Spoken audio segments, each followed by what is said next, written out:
संभाला है। मैं हमेशा प्रकाश पर्व पे काशी आता हूँ उस धरती को नमन करने जहाँ से एक ऐसे महापुरुष पैदा हुए जिन्होंने समता, समानता, बंधुत्व, भाईचारे का संदेश पूरे जग को दिया। जब गैर बराबरी की व्यवस्था बड़े पैमाने पर लोगों के दिलों में थी, तब भी उन्होंने भाईचारे का एक ऐसा दीपक जलाया जिसका प्रकाश आज तक हम लोगों के दिल में है और दुनिया में उनके अनुयायी इस बात का अनुसरण करते हैं। आज सद्गुरु रविदास जी महाराज का 646वां प्रकाश पर्व है। मैं यहाँ नतमस्तक होने आया हूँ और उनके जो आदर्श है, सिर्फ मैं यहाँ उनको माथा टेकने नहीं आया, उनके जो आदर्श है उनको आगे बढ़ाने का संकल्प लेने के लिए आया।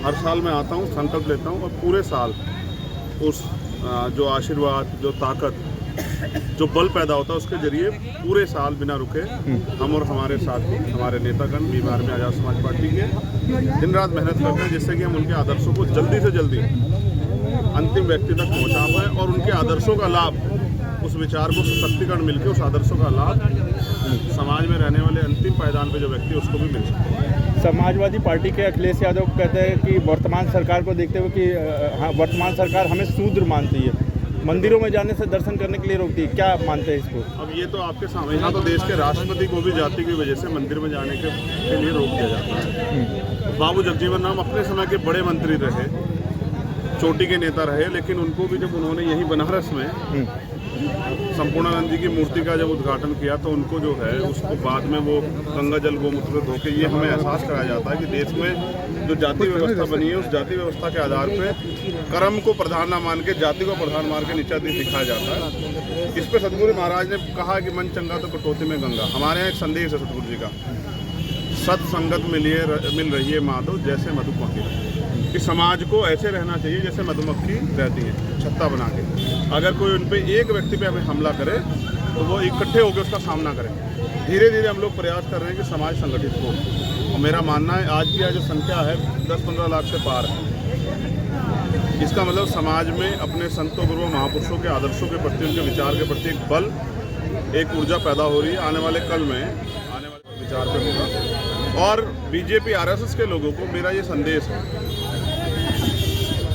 आज़ादी से पहले हमें पढ़ने का अधिकार नहीं था इतने बड़े पैमाने पर, लेकिन अब हमें पढ़ने का अधिकार है। अब बीएचयू में भी हमारे लोग पढ़ रहे हैं, डीयू में भी, जामिया में भी, जेएनयू में भी हमारे लोग पढ़ रहे हैं। दुनिया की अच्छी अच्छी यूनिवर्सिटियों में हमारे लोग पढ़ रहे हैं। अब हमारे लोग जब पढ़ते हैं तो वो संस्कृत भी पढ़ना सीख गए हैं। जब वो संस्कृत पढ़ते हैं तो वो ढोल गवार शूद्र पशु नारी, ये सकल ताड़ना के अधिकारी, ये भी पढ़ने लगे हैं कि किस तरह से जो है एक जाति, एक वर्ग और महिलाओं को ग्रंथों में कुछ विशेष जो लेखक रहे उन्होंने किस तरह से अपमानित किया है उनको। और मुझे भी इस बात पर पीड़ा है कि भारतीय संविधान सबको बराबरी का अधिकार देता है। ऐसे में अगर आप किसी जाति धर्म के ऊपर इतने बड़े अपमानजनक शब्दों का प्रयोग करोगे और आज हम उसको हटाने की मांग कर रहे हैं, तो मुझे लगता है ये मांग गलत नहीं। और जो लोग समरसता की बात करते हैं, समानता की बात करते हैं, बाबा मुख्यमंत्री जी भी यहाँ आए थे, उन लोगों को तो और अच्छी पहल करनी चाहिए। जिसने भी कोई गलती की उसने एक्सेप्ट की, तो हिंदू धर्म से जो गलतियां उनको एक्सेप्ट करने में क्या बुराई,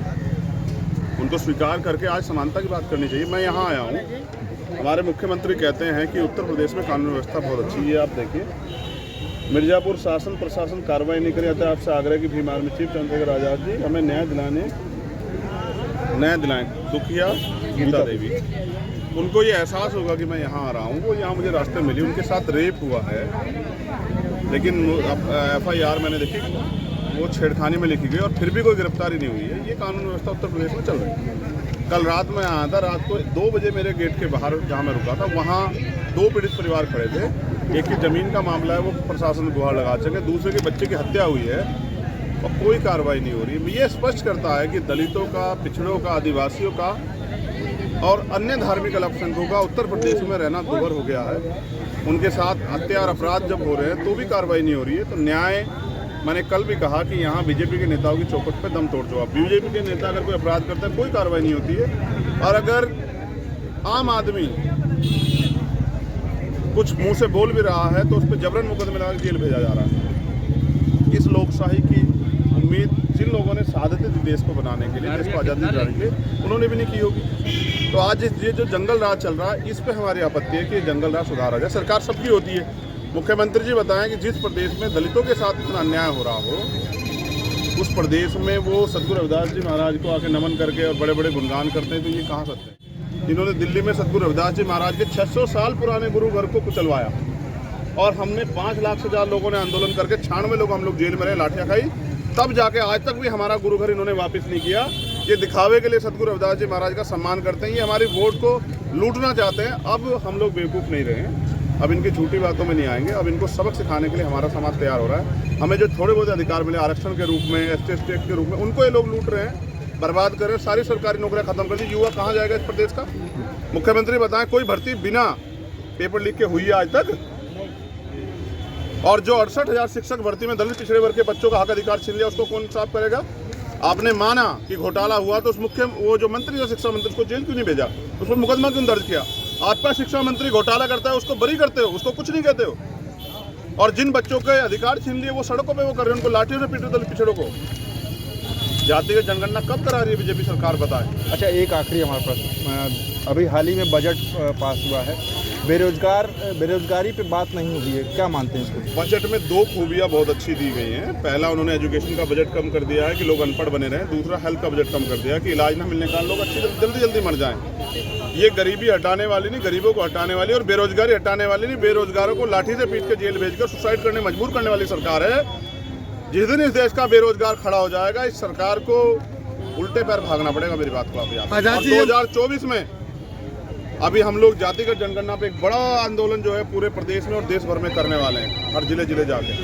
2024 में हम इतनी बड़ी मुहिम बना खड़े करेंगे कि इस देश के दलित, पिछड़े, आदिवासी, जैन, सिख, बौद्ध, पारसी, ईसाई और मुसलमान, और वो लोग जो वास्तविकता और संविधान बोल सकते हैं, वो इस सरकार को उखाड़ के फेंक देंगे। आप याद रखें। ठीक है।